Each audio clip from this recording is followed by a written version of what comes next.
Hey everybody, Michael Snyder, California Weather Watch. Today is June 29th, and right now we're looking at the Pacific Ocean. You can see the Hawaiian Islands here. Check out Hurricane Adrian down here. No threat to the USA or even Mexico at this point. Just it's that time of year here, and we're starting to get some of these tropical systems going. This one might do some developing here as well over the next few days. But you can see we got this pretty typical pattern here with that marine layer down the coastline here. Just burning off for many areas. You can even zoom in on that a bit here, and you can kind of see it dissipating across some of the valley areas close to the coast there. And we're going to kick this trough out. We're not going to be dealing with many thunderstorms here for the next couple days at least across the Sierra Nevada. Maybe a thunderstorm or two here across eastern portions of Nevada coming up here. We'll take a look at those details and what everybody wants to know about the big heat incoming here as we move on into the weekend. We'll take a look at that in some detail as well. This is Hurricane Adrian down there. You can see by the time it gets towards Friday night, it's going to be downgraded probably to a tropical storm and be weakening and then just become a tropical depression here and a distant memory. This is looking at the sea level pressure map. There's the Hawaiian Islands, Pacific Ocean here. There's California. There's Hurricane Adrian. You can kind of see it here on the European model run as of last night. You can see it kind of march its way off to the west and start to weaken. And you can see a little bit of a system here trying to develop off the Mexico coastline. They're headed up towards Cabo as well. But we'll see what that does over the next few days as well. Now this is looking at Southern California. You can kind of see the flow of that marine layer out there, and you can kind of see it burning off there across some of Southern California. So a lot of areas are going to be dealing with some sunshine. And of course, if you're across the desert areas or the valley areas or inland at any point, you're definitely going to be having sunshine the entire day today. And you're really going to be warming up here as you go through the weekend. Now look at all this stuff going on across the state of California. You got excessive heat warnings, advisories, you got flood advisories, the Sierra's shedding the last of its snowfall. There's flood warnings, excessive heat watch, special weather statement for the heat, all kinds of stuff going on across the state. This is National Weather Service Sacramento. Excessive heat warning is in effect. Heat advisory for a lot of areas except not including San Francisco. They're close enough to the coastline, but you can see some of these valley and foothill temperatures 100 to 110, lows in the mid 60s to upper 70s there, and this goes all the way through July 2nd coming up here, and then we're looking a little bit off into the future after that, but we're probably still going to remain a bit above average here across much of the state, southwest into Nevada and Arizona as well. So you guys know the precautions and what to do out there. Make sure to check your cars. Somebody always seems to forget. It's a kind of these tragedies that happen with children being left in the hot cars. There always seems to be one or two of these when we go through these heat wave events. So make sure to check your cars if you have children. Holiday heat wave coming up here. You can see this is for Las Vegas. Excessive heat watch all the way through July 3rd here coming up here. So pretty warm temperatures. I mean, for Las Vegas, when they raise the alarm for major heat levels out there, you got to take notice. This is for some of Arizona here, Phoenix. You can see the desert areas here, excessive heat watch, and you can see temperatures possibly all the way up towards the 117-degree mark there. All the way through the 4th of July is the timing. This is high temperature Sunday, so you can see the big contrast. Some areas, just into the 70s here on the coastline, but look at Palm Springs and Thermal. Just ridiculous temperatures incoming here by the time you get towards Sunday. So heads up for that. This is looking at Phoenix, Sky Harbor. Check out this string of days of 110 or better coming likely here through mid-July coming up here. It is that time of year, and especially when the monsoon is late to arrive, it starts to get kind of hot. This is definitely the hottest time of the year when the monsoon does not come, especially. Now this is looking at 500 millibars and 850 temperatures. The color coding is 850, about 5,000 feet, and you can see these lines mark what's going on in the upper levels of the atmosphere at 18,000 feet. Kind of that trough waving goodbye here, starting to build this ridge here across much of the southwest, as you can clearly see, and we really start to warm up. Got this trough going through BC, kind of suppressing temperatures a tad across the Pacific Northwest, but not so much the case here across much of the southwest. As you can see, things really warming up here as we go on a little bit further. This would be a stop here at 4th of July right there. You can see much of the region here quite warm, including the entire state of California, Arizona, Nevada as well. Now this is looking at 2-meter temperature anomaly. This is last night's European run. This is the average of all 50 ensemble members. So this is kind of conservative as to what may actually happen, but you can clearly see things are definitely going to be warming up, even towards the the coastal hills. Except for the immediate coastline there, many areas are going to be above average during this time frame. And here we are scrolling out all the way towards the 4th of July, still above average for much of the area here. Now, taking a look at this, we've got this cooler water over the Pacific and things really heat up over the interior. So you cast this powerful gradient, and these winds down the coastline are really going to get going here. If you ever get out there along the immediate coastline or just off the shore, some of these winds can be especially strong. I mean, look at these. This is 44 knot sustained wind speeds off the southern Oregon coast and some places off the northern California coastline too as well. And if you ever got to some of these coastal hills out here near San Francisco, those winds get really strong as well during these summertime months.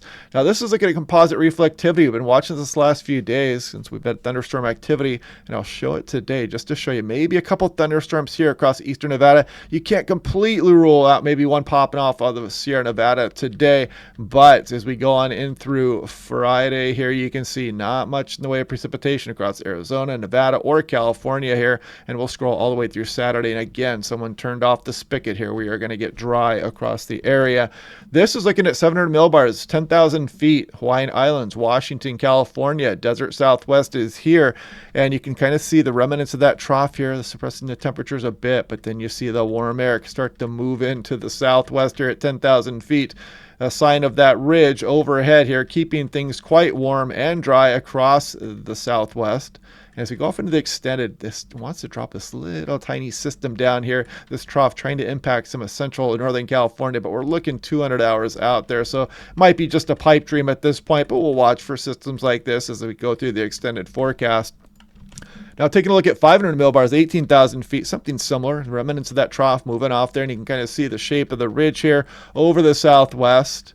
And kind of dominates the weather here for the next several days. Some pretty warm temperatures aloft associated with that. And then this system tries to move down here through the extended portion there. But that's probably going to change numerous times here as we get closer to it. Now, this is looking at the National Blend of Models, which is pretty conservative here in some of the temperatures. But you can see all the way up towards the northern valley. Very warm temperatures coming in today. Some of the deserts, Death Valley, looking at 115 potentially out there. We go into tomorrow. The next day, look at this, Death Valley probably up towards 123 degrees. Look at some of the valley areas up towards 110, and some of the temperatures are going to probably exceed this, as the National Blend of Models is kind of a conservative model there. But look at this, 125 showing up for Death Valley, just cooking out there. Just big time heat here for a lot of the valley areas as well. And much of Nevada, the higher terrain even getting up over 100 degrees here. Las Vegas into the 100 and teens. Same thing with Phoenix. Some of the desert areas just baking by this time. So yeah, it is definitely going to heat up here, folks. Hope you guys are prepared for it. We've had a nice run here though, and we're going to be melting some of the snowpack across the Sierra Nevada here coming up. There's still 3+ inches across the area. So if you were to melt that pretty quick, that's a pretty substantial rainstorm. If you were to get 3 inches of widespread precipitation across some of the Sierra Nevada, you'd cause some flooding. So that's why we're still dealing with some of these flooding concerns here with that snowpack that is now melting. Now, total precipitation in inches. This is the GFS hot off the presses. It's loading the data as we speak. And I'm just going to scroll through here because, I mean, it looks like somebody just turned off the water faucet here for much of the southwest. You see that? We scrolled all the way through the model run here. We're now at about 200 hours here. Nothing for Arizona, California, or Nevada here really to speak of, and almost through the 10-day period, and no sign of the monsoon yet here for Arizona or some of the California deserts there, or much of the state of California. No precipitation expected there as well. This is the European total precipitation. This is an average of all 50 ensemble members. So we scroll through the 10-day period. You can kind of see, actually this is the 15-day period, correction, and you can kind of see the monsoon maybe starting to show up here as we get towards mid-July, which would help suppress some of the temperatures and bring kind of that normal monsoonal pattern down there. And we'll be watching that over the next few days as well. This 6 to 10 day temperature outlook, I'm not putting much stock into this. I don't even know what this signal is about here right now. So anyway, 6 to 10 day precipitation probability, the suppression of the monsoon, and I don't know about this either. Across some of central and northern California, not much of a signal for any precipitation incoming here through the 10-day period. So, but we'll watch that over the next few days. This is looking at the snow water equivalent across the entire state here, and still that 3.5 inches up there, and that's still, a decent amount of water trapped up in the mountains there, and it's still close to the 90th percentile there as well. And the mean at this time of year is really about 1/10 of an inch and maybe almost just 0 there. So we're usually melted out across much of the area where they're measuring the snow water content. This is looking at the sea surface temperature here, and I've been showing this one the last few days. You can see the warm water up against the coast of South America here. La Nina is a distant memory now. We went to neutral, and we are now into El Nino conditions here across the equatorial Pacific, and you can see us going out to June 27th there. We're right on the cusp of a moderate El Nino as we speak, and this is the CFS forecast updated today, most likely headed towards that moderate or potentially strong El Nino coming up here through the fall months, and we'll watch that as always. Now, something interesting here, the European will be coming out with a new El Nino forecast here on July 1st, so it'll be interesting to see what it says. You can see many of the ensemble members do have it moving into moderate and strong El Nino conditions. Actually, most of them into strong El Nino conditions here. So it'll be interesting to see how this trends when the July 1st forecast comes out. So anyway, yeah, definitely going to get hot out there, folks. And it looks like we turned off the precipitation for a while. So we'll just continue to watch to see if maybe one of those troughs can drop down in here. Although this time of year they are relatively dry. We'll continue to watch for the monsoon's arrival here across some of the desert southwest as well. And hopefully you guys taking the precautions for the heat out there. Leave some comments below. Click like and subscribe. And we'll do this again tomorrow.